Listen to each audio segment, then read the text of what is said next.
Hello students, in this video we are going to cover everything that is about NTSC exam. तो सीधा आते हैं मुद्दे पे कि हम क्या क्या कवर करेंगे. In this video we will cover what is NTSC exam, आखिरकार एग्जाम है क्या, ठीक है, बेनिफिट क्या है NT एग्जाम देने के, क्यों हमें देना चाहिए. We will discuss eligibility criteria, कौन NTSC एग्जाम दे सकता है. We will cover NTSC exam का सिलेबस क्या होता है, NTSC एग्जाम का फॉर्मेट क्या है एंड स्ट्रैटेजी क्या होनी चाहिए, प्रिपरेशन क्या होनी चाहिए, that we will cover in the second part of this video. So if you have not subscribe to Orfiki channel yet, I will request you to subscribe to our channel so that you will get the notification whenever we release any new video. So exam strategy का preparation का video हम अगले 2 या 3 दिन में release करेंगे. तो अगर आपने सब्सक्राइब किया है तो आपको नोटिफिकेशन आ जाएगा जैसे ही हम हमारा लेटेस्ट वीडियो रिलीज करते हैं, ठीक है. सो चलो, without wasting any time, let's come to the topic. NTSC exam आखिर है क्या. Now NTSC stands for national talent search examination, right. तो नेशनल टैलेंट का सर्च है ये. So the government of India is trying to identify कि भाई कौन हमारे देश के ब्राइटेस्ट माइंड्स हैं, ठीक है. तो इस एग्जाम के बाद गवर्नमेंट आइडेंटिफाई करती है कि 2000 ब्राइट माइंड हमारे देश के कौन है और उनको खास तरीके से नर्चर किया जाए, उनका खास ध्यान रखा जाए स्कॉलरशिप द्वारा भी. That is the purpose of NTSC exam. तो NTSC स्कॉलर बनना बहुत बड़ा अचीवमेंट है खुद में. ये एग्जाम 2 स्टेजेस पे होता है. Stage 1 is responsibility of state. तो राज्य जो है वो पहला स्टेज 1 का एग्जाम कंडक्ट करते हैं. अलग अलग समय पे हर स्टेट अपना एग्जाम कंडक्ट करता है, ठीक है. यूजुअली ये एग्जाम स्टेज 1 का नवंबर में हुआ करता था, बट पिछले कोविड के बाद खासकर हमने देखा है कि कुछ डिले आने लगे हैं. तो अभी इस साल तो जनवरी में स्टेज 1 हुआ, कुछ स्टेट ने तो और भी लेट किया, और स्टेज 2 का तो अभी तक हमें पता नहीं है कि फाइनली कब स्टेज 2 का एग्जाम कंडक्ट किया जाएगा. स्टेज 2 जो है that is responsibility of NCERT board. तो NCERT बोर्ड जो है वो स्टेज 2 का एग्जाम कंडक्ट करता है, ठीक है. अब एग्जाम का जो फॉर्मेट है, फ्रीक्वेंसी है, राइट. तो फ्रीक्वेंसी है वंस इन अ ईयर, साल में एक बार ये एग्जाम होता है, बस दैट इज इट. और कोई भी बच्चा इसको एक ही बार दे पाएगा. You can not appear for this exam twice. 2 बार आप ये एग्जाम नहीं दे सकते. एंड एग्जाम का जो मोड है that is offline mode, right. आपको घर बैठ के ऑनलाइन नहीं दे सकते हम, ऑफलाइन एग्जाम होगा. Pen and paper based mode है. आपको OMR शीट दी जाती है. OMR पे, राइट, हर क्वेश्चन के देयर विल बी ऑप्शंस. आपको करेक्ट ऑप्शंस को बबल से भरना होता है, ठीक है. That is the format of the exam. Second edition जो मैं इस वीडियो का रिलीज करूंगा उसमें और डिटेल में मैं आपको बताऊंगा कि क्वेश्चन कैसे आते हैं, कैसे सॉल्व करना है एंड सो ऑन, ठीक है. अच्छा, अब NTSC एग्जाम के बेनिफिट क्या है, राइट. क्या बेनिफिट है NTSC एग्जाम देने के. अब सबसे बड़ा बेनिफिट तो बच्चों ये है कि इंडिया में स्कूल कितने हैं. तो बच्चों इंडिया में ना 15 लाख के करीब स्कूल हैं, ठीक है. इसमें से ऐसा हो सकता है कि शायद 5 लाख स्कूल काम ही ना कर रहे हो आज की तारीख में, बट फिर भी एक्टिव स्कूल्स इंडिया में कम से कम 10 लाख तो हैं. अब ये 15 लाख ऑफिशियल स्कूल जो एग्जिस्ट करते हैं, ठीक है. अब आप ये सोचो कि यार हर स्कूल का टॉपर, अगर मैं हर स्कूल का एक टॉपर भी गिनूं तो इसका मतलब है, सीधी सी बात है कि 15 लाख तो टॉपर हो गए इंडिया में. तो 15 लाख लोग ऐसे होंगे जो अपनी स्कूल के 10th के टॉपर रहे हैं. That's a huge number. 15 lakh तो बहुत ही बड़ा नंबर है. आप खुद को अचीवर नहीं समझ सकते. तो कहने का मतलब ये है कि भाई रियल अचीवर क्या होता है, राइट. वाकई में रियल लाइफ में एक स्टूडेंट अचीवर कब बन सकता है. तो क्या मेरी स्कूल का टॉपर बनना is enough achievement? In some cases yes, but in lot of cases no, right. Because 15 lakh topper होंगे अपनी स्कूल के. 15 लाख बहुत ही बड़ा नंबर है बच्चों. IIT में कितने बच्चे जा पाते हैं. तो अगर मैं IITs की बात करूं तो टोटल सीट जो है IIT में वो रफली 16,000 के करीब है, ठीक है. 16,000, 15 लाख टॉपर, 16,000 सीट हैं. तो आप देख सकते हो रेशियो क्या है. NTSC की बात करूं मैं अगर, तो NTSC स्कॉलर, जैसा मैंने आपको बताया, सिर्फ 2000 लोगों को NTSC स्कॉलर का दर्जा दिया जाता है. तो आप देख सकते हो कि यार कितना बड़ा अचीवमेंट है. तो अगर आपके टारगेट है फ्यूचर में कि भाई मेरे को नीट का टॉपर बनना है, राइट, मेरे को इंडिया के बेहतरीन एम्स में MBBS के लिए पढ़ाई करनी है, डॉक्टर बनना है मेरे को, या मेरे को IIT बॉम्बे में कंप्यूटर साइंस करना है, IIT मद्रास में कंप्यूटर साइंस करना है, तो मुझे कैसे पता चले कि मैं सही ट्रैक पे जा रहा हूँ कि नहीं जा रहा हूँ. बिकॉज ये तो आपको 12th के बाद ही पता चलेगा ना कि आपको IIT मिल रहा है कि नहीं मिल रहा है. तो आप सही ट्रैक पे जा रहे हो कि नहीं जा रहे हो, उसके लिए बहुत अच्छा तरीका हो जाता है एनटीएससी का एग्जाम। अगर आप एनटीएससी स्कॉलर बन रहे हो तो गारंटी आप एक सही रास्ते पे जा रहे हो as far as a bright future is concern. सिर्फ 2000 बच्चों को एनटीएससी स्कॉलर का दर्जा मिलेगा, ये खुद में बहुत ही बड़ा अचीवमेंट है, बहुत ही डिफिकल्ट अचीवमेंट है। एक आईआईटी में घुसने से मुश्किल बात है, क्योंकि वहां तो फिर भी 16,000 सीट है, यहाँ पे सिर्फ 2000 लोगों को एनटीएससी स्कॉलर का दर्जा दिया जाएगा। तो सबसे बड़ा बेनिफिट है एनटीएससी स्कॉलर बनने का कि आपको ये पता चलता है कि भाई मैं मेरी लाइफ में सही ट्रैक पे जा रहा हूं, I am on the right track to become an achiever in the future. ठीक है, तो आपका कॉन्फिडेंस बढ़ जाता है, आप सडनली अपने स्कूल के अंदर स्टार बन जाते हो, राइट, आप अपने शहर में स्टार बन जाते हो। बहुत कम स्कूल होती हैं बच्चों जहां पे मतलब ऐसा 4 या 5 लोग एनटीएससी स्कॉलर निकलते हैं, बहुत कम, राइट, हैं ऐसे कुछ स्कूल इंडिया में, बट बहुत कम। अधिकतर जगह पे आपको शहर के अंदर एक एनटीएससी स्कॉलर मिलता है काफी बार। ठीक है, तो खुद में काफी बड़ी बात हो जाती है। अच्छा, आगे बढ़ते हैं। और क्या बेनिफिट है स्कॉलरशिप का? जैसे मैंने आपको बताया, अगर आप एनटीएससी स्कॉलर बन जाते हो तो आपको स्कॉलरशिप मिलनी शुरू हो जाती है हर महीने। हर महीने गवर्नमेंट से आपको 1250 रुपए मिलेंगे for class 11 and 12। I am sure कि आपके पेरेंट्स टैक्स भरते होंगे, उन्हें बहुत अच्छा लगेगा अगर आप गवर्नमेंट से थोड़ा उनका टैक्स का पैसा वसूल लेते हो तो, राइट। अच्छा, ये स्कॉलरशिप आगे भी कंटिन्यू रहती है कॉलेज लेवल पे, या इनफैक्ट उसके बाद अगर आपकी इच्छा होती है मास्टर्स करने की, पीएचडी करने की, जब तक आप पढ़ाई कंटिन्यू कर रहे हो तब तक आपको महीने का 2000 स्कॉलरशिप मिलता रहेगा। ठीक है, ये amount 1200, 1250 and 2000, right, has been constant for a long time now. इसमें रिवीजन कब होगा ये हमें पता नहीं, बट अभी के लिए हर महीने 2000 रुपए आपको कॉलेज में, मास्टर्स में और उसके बाद भी हायर स्टडीज में मिलते रहेंगे जब तक आप अपनी पढ़ाई कंटिन्यू करते हो। तो अगेन अमाउंट शायद इतना बड़ा नहीं है, बट प्रेस्टीज बहुत बड़ा है। ठीक है, और दूसरे बेनिफिट की बात करूं मैं तो एनटीएससी स्कॉलर जो होते हैं उनको प्रेफरेंस मिलता है काफी कॉलेजेस के एडमिशन के अंदर, एग्जांपल ट्रिपल आईटी, और काफी जॉब्स के अंदर भी एनटीएससी स्कॉलर्स को प्रेफरेंस दिया जाता है, राइट। मैंने अपनी लाइफ में ना हजारों बच्चों को आईएम भेजा है, हजारों बच्चों को इंडियन इंस्टीट्यूट ऑफ मैनेजमेंट भेजा हुआ है, बट उसमें से कितने एनटीएससी स्कॉलर थे तो उंगली पे गिन सकता हूं मैं। 4 या 5 बच्चे ही मेरे को आज तक मिले जो एनटीएससी स्कॉलर रहे। आईआईएम अहमदाबाद, बैंगलोर, कैलकाटा, हमने फिर भी बहुत सारे भेजे। एनटीएससी स्कॉलर बनना वाकई में मुश्किल काम होता है। ठीक है, आगे बढ़ते हैं। कौन ये एग्जाम दे सकता है, एलिजिबिलिटी क्राइटेरिया क्या है? अब देखो, जैसे मैंने आपको बताया कि 2 स्टेज का एग्जाम है, स्टेज 1, स्टेज 2।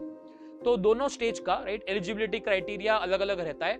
अब स्टेज 1 की रिस्पॉन्सिबिलिटी है स्टेट्स की, राइट, राज्यों की जिम्मेदारी है।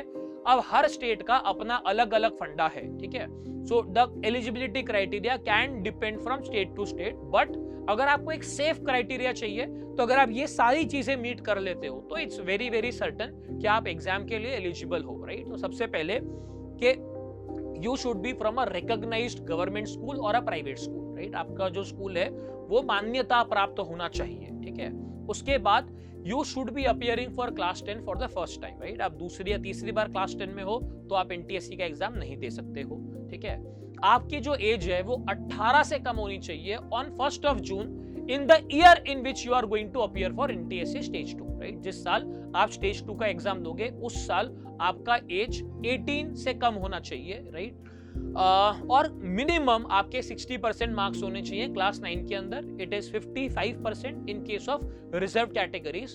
And finally must not have, right, the candidate must not have any kind of employment, right. आपको कहीं जॉब या ऐसा कुछ भी नहीं करना है, राइट। तो अगेन मेरे ओपिनियन में क्राइटेरिया बहुत डिफिकल्ट नहीं है मीट करने। Most students will be eligible to appear for NTSC. अधिकतर लोग एनटीएससी के लिए एलिजिबल होंगे ही होंगे। अच्छा, स्टेज 2 के लिए मैं कैसे एलिजिबल बनूंगा? स्टेज 1 का कट ऑफ क्लियर करके। ठीक है, तो स्टेज 1 का एग्जाम देना है आपको, उसमें अगर आप कट ऑफ क्लियर कर देते हो तो आप स्टेज 2 के लिए ऑटोमेटिकली एलिजिबल हो जाते हो। ठीक है, अब ये कट ऑफ जो होता है ना बच्चों, this varies from state to state, right. हर स्टेट के हिसाब से अपना अलग अलग कट ऑफ होता है। अब कट ऑफ डिपेंड करता है कि कितने एस्पिरेंट है उस स्टेट में, राइट। उसके हिसाब से कोटा भी होता है। हर राज्य का फिक्स कोटा है कि भाई जो स्टेज 2 है हर स्टेट से कितने बच्चे आएंगे। तो जैसा कि आप अपने स्क्रीन पे देख सकते हो, आप देखोगे कि भाई उत्तर प्रदेश से 1408, राइट, ये उत्तर प्रदेश का कोटा है। अच्छा, जबकि आप दिल्ली का कोटा देखते हो तो दिल्ली का कोटा कितना है? 153, अब क्यों भाई दिल्ली का कोटा इतना कम, उत्तर प्रदेश का क्यों इतना ज्यादा? क्योंकि पॉपुलेशन, राइट, जो बच्चे हैं, जो नंबर ऑफ एस्पिरेंट हैं, वो उत्तर प्रदेश से कहीं गुना ज्यादा हैं, ठीक है, उत्तर प्रदेश में कहीं गुना ज्यादा है कंपेयर टू दिल्ली। तो मैक्सिमम एस्पिरेंट क्योंकि उत्तर प्रदेश से अपीयर करते हैं एनटीएससी का एग्जाम, तो इसीलिए सबसे ज्यादा सीट भी, सबसे ज्यादा कोटा भी उत्तर प्रदेश को ही दिया गया है, right. Now is the system very fair, right? Probably not, ठीक है, बिकॉज ऐसा हो सकता है कि भाई क्या पता कि राजस्थान में 485 बच्चे हैं, ठीक है, बट शायद डिजर्विंग 700 थे, ठीक है, या और किसी स्टेट के अंदर शायद उतने भी डिजर्विंग बच्चे नहीं थे, बट ये स्टेज 1 का कंपटीशन तो आपको मैनेज करना पड़ेगा अपने राज्यों में, राइट। अब cut off also depends on the difficulty level of the exam. अब states like for example West Bengal हो गया या कर्नाटका हो गया, they are known to give a slightly difficult paper, whereas states like Gujarat और even Rajasthan, MP for that matter are known to give easy paper for stage 1. तो paper अगर आसान है आपके स्टेट का तो आपका कट ऑफ भी ऊपर जाएगा, पेपर अगर डिफिकल्ट है तो कट ऑफ नीचे जाएगा, राइट। तो टेंशन लेने वाली बात नहीं है, आपको सिर्फ इतना ध्यान में रखना है कि भाई मेरे को अपने स्टेट में पहले XYZ लोगों में होना चाहिए। तो अगर मैं जनरल कैटेगरी को बिलोंग करता हूं तो भाई जनरल कैटेगरी मतलब 50% समझ लो आप। सो अगर लेट्स से मैं राजस्थान की बात करता हूं तो राजस्थान में टोटल सीट है 585, जनरल कैटेगरी उसका आधा, मतलब एक जनरल कैटेगरी के कैंडिडेट को पहले 250 लोगों में रहना पड़ेगा, तभी मेरी बारी बनेगी, तभी मुझे स्टेज 2 देने का मौका मिलेगा, ठीक है। स्टेज 2 का exam will be conducted by NCERT, that is going to be uniform for the entire country. वो पूरे देश के लिए कॉमन एग्जाम रहेगा, उसके अंदर एक कॉमन कट ऑफ होगा। तो यहाँ पे तो कोई पार्शियलिटी या अनबायसनेस हो ही नहीं सकती, because this is same for everybody in the country. तो लास्ट ईयर के कट ऑफ की बात करूं मैं तो जैसा आप देख सकते हो जनरल कैटेगरी के लिए कट ऑफ था 140। Obviously it goes without saying कि स्टेज 2 का difficulty level is much higher, ठीक है। तो तैयारी आपको ऐसे करनी है कि भाई स्टेज 2 क्लियर करना है, you should not prepare for stage 1, because stage 1 मैंने क्लियर कर दिया, स्टेज 2 लेकिन मेरा क्लियर नहीं हुआ तो कोई फायदा नहीं हुआ खास, ठीक है। एनटीएससी स्कॉलर तो आप नहीं बन रहे ऐसे में। तो हम ये एग्जाम इसलिए दे रहे हैं ताकि पहले 2000 लोगों में जिनको एनटीएससी स्कॉलर का दर्जा दिया जाएगा उसमें हमारा नंबर आए, राइट। ये हमारी कोशिश है कि we should be among those 2000 people. So आपको तैयारी इतनी अच्छी करनी है कि आप स्टेज 2 क्लियर कर दो, स्टेज 1 के हिसाब से तैयारी मत करो, ठीक है। आगे बढ़ते हैं एग्जाम का फॉर्मेट। अब स्टेज 1 के एग्जाम फॉर्मेट की बात करूं मैं तो 2 पेपर होते हैं आपके, एक होता है MAT, that is mental ability test. उसके अंदर आपको एनालिटिकल और लॉजिकल रीजनिंग पूछा जाएगा, ठीक है। 2 घंटे का ये एग्जाम होगा, maximum questions, right, maximum questions will be 100 और हर सवाल का 1 मार्क होता है, ठीक है। Every question carries 1 mark. Similarly scholastic ability test की बात करूं वहां पे 3 एरिया आएंगे, मैथ, साइंस, एसएसटी, राइट। इनका भी अपना वेटेज है बच्चों। एसएस का वेटेज है 40 मार्क्स, साइंस का वेटेज है 40 मार्क्स, मैथ का वेटेज है 20 मार्क्स। फिर से मैं रिपीट कर दूं, पार्ट 2 इस वीडियो का बिल्कुल भी मिस मत करना, जहां पे हम डिस्कस करेंगे स्ट्रैटेजी एंड प्रिपरेशन टिप्स के एग्जाम को क्रैक करने के लिए आपका स्ट्रैटेजी क्या होना चाहिए। उसमें मैं आपको रिलेटिव एरियाज का इंपॉर्टेंस भी बताऊंगा, ठीक है। तो यहाँ पे कोई नेगेटिव मार्किंग नहीं होती है, तो कम से कम अपने को सारे बबल तो भर के आने हैं। We should attempt each and every question, ठीक है। And total score of both MAT and SAT will be combined to make the eligibility list for stage 2, right. Stage 2 का जो एग्जाम है उसका भी फॉर्मेट सेम है, एब्सोल्युटली सेम, कोई फर्क नहीं है। फिर से 2 पेपर देने आपको, मेंटल एबिलिटी का एक, स्कोलास्टिक एबिलिटी का एक। स्कोलास्टिक एबिलिटी में वही एरिया आएंगे, मेंटल एबिलिटी में वही एरिया आएंगे, सवाल भी आपके 100 ही रहेंगे, मार्क्स भी आपके 100 ही रहेंगे हर सेक्शन के। टोटल टाइम भी आपको 2-2 घंटे मिलेगा। तो फर्क क्या आ जाएगा, सिर्फ डिफिकल्टी लेवल का। The difficulty level in stage 2 will be higher compared to stage 1 exam, ठीक है। यहाँ पे again there is no negative marking and total score of MAT and SAT will be considered for awarding NTSC scholar। जो final merit list आएगी उसमें दोनों का score combine किया जाएगा। एंड जैसा मैंने आपको बताया लास्ट ईयर जो कट ऑफ था वो था 140 मार्क्स फॉर जनरल कैटेगरी, ठीक है। अच्छा, सिलेबस क्या होता है, तो अगेन 2 पेपर हैं, एक मैट और एक सैट। अब देखो ये बहुत क्रिटिकल हो जाता है मैट, बिकॉज ये आप स्कूल में नहीं पढ़ रहे हो, राइट। सैट तो फिर भी मैथ, साइंस, एसएसटी आपके स्कूल में है, उसी में से पूछा जाएगा, ठीक है। बट मैट आपको थोड़ा अपने एंड से प्रिपेयर करना पड़ेगा, राइट। बहुत सारी बुक्स अवेलेबल हैं, I will not like to name one particular book, ठीक है।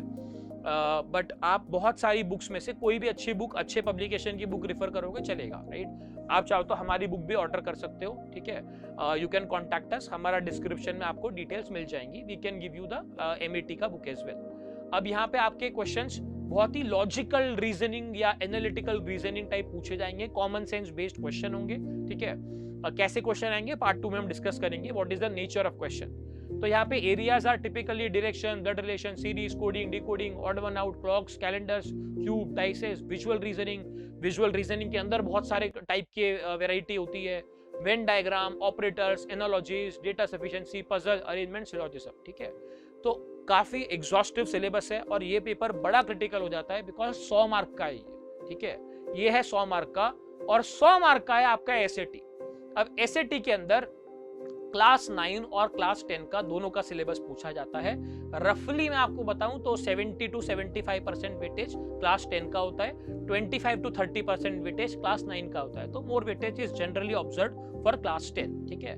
यहाँ पे आपके 3 एरियाज हैं। मैथ में 20 सवाल आएंगे, साइंस के अंदर 40 क्वेश्चंस आएंगे। साइंस के अंदर भी there are further divisions, right. Physics है, केमिस्ट्री है, बायोलॉजी है, इनके भी रफली इक्वल क्वेश्चन होते हैं, 13, 13, 14, राइट। टिपिकली 13, 13, 14 क्वेश्चंस आपको दिखेंगे। एंड फाइनली SST, उसके हैं 40 मार्क्स, ठीक है। तो ये था बच्चों वीडियो NTSC एग्जाम के बारे में, कब होता है, फॉर्मेट क्या है, एलिजिबिलिटी क्राइटेरिया क्या है, क्या क्या बेनिफिट है, एग्जाम का सिलेबस क्या है। In the next part I will be discussing strategy, कि आपको तैयारी कैसे करनी चाहिए, आपको एग्जाम में क्या क्या चीजें ध्यान में रखनी है when you are attempting the paper. So again, stay tuned, subscribe to the Orfiki channel. We will be releasing the preparation and strategy video in the next 2-3 days. Stay tuned.